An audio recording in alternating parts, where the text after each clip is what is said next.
Hey, all over the world, my narcissistic abuse survivors or ones who are still going through that abuse. I am Sheila Wiley, a disciple for Christ, coming to talk to you briefly today about trigger points. So, as you are going through your healing and you're working out through your surviving this horrific abuse, right?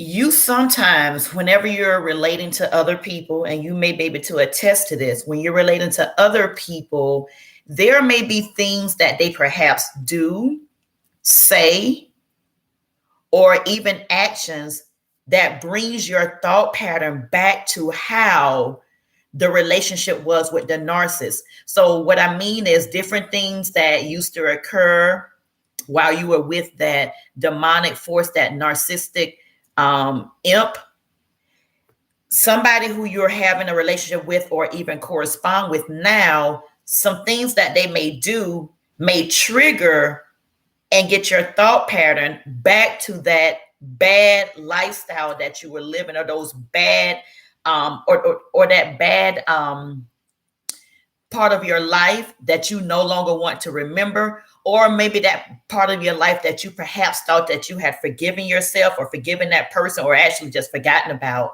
So here goes, trigger point.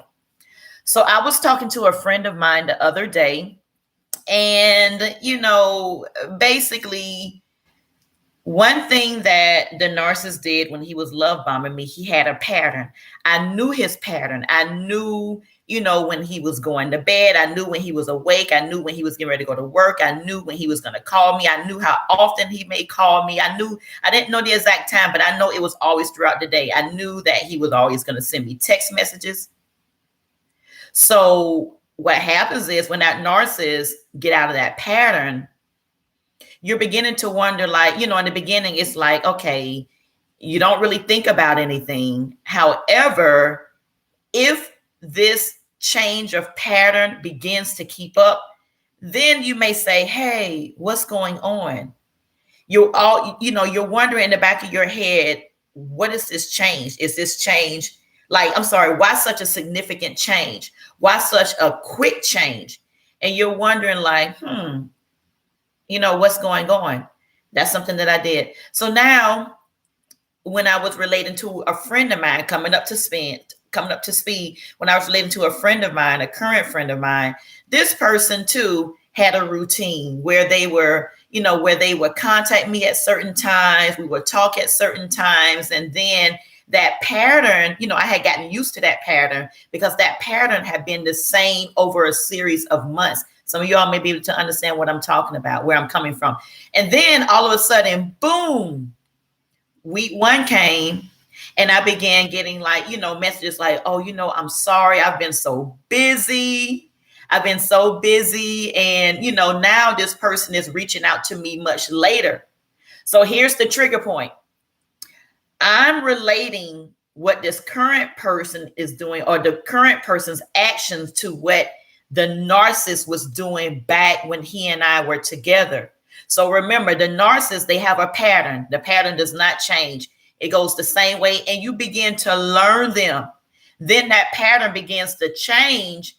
And usually that pattern is when they are now with their new supply.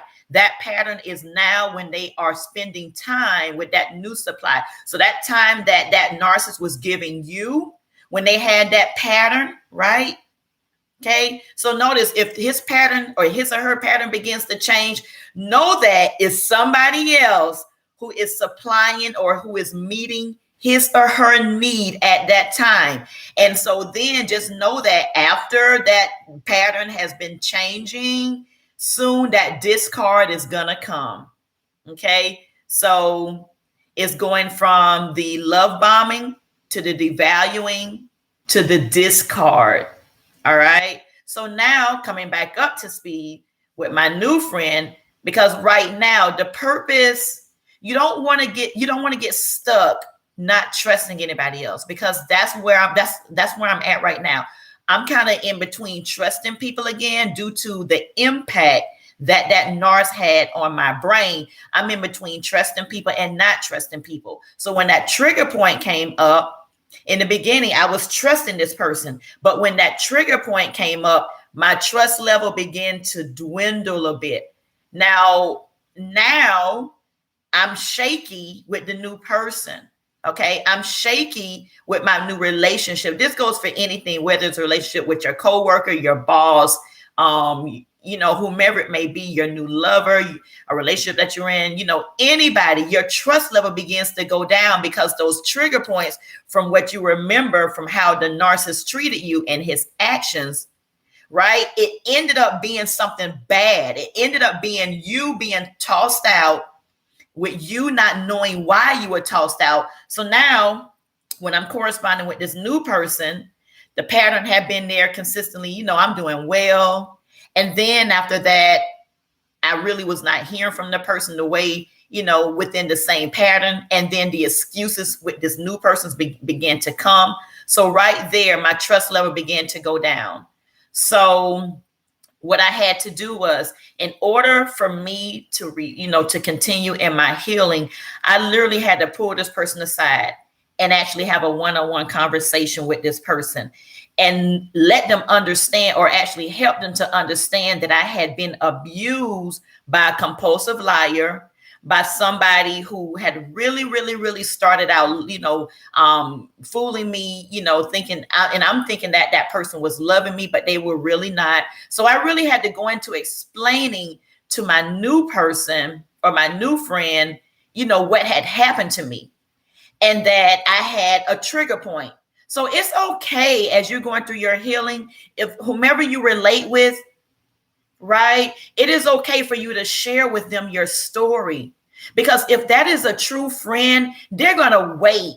They're going to help you out through this journey on your healing. They're going to help to make sure, if they love you enough or care about you enough, they're going to make sure that they are doing their part. Now, remember, they don't have to bend over. The new people in your life do not have to bend over backwards to get you to trust them. But if they are a real friend and they believe in you and they want to value your friendship, they're going to do whatever it takes. Okay, hear me. The new friends are going to do whatever it takes to help you on your healing journey, to help you in being able to trust again. So I had to have a one-on-one conversation with my friend to let them know what I had been through, where I'm at right now. I had to really come forth and come honest that, hey, because of what you did, I no longer trust you well.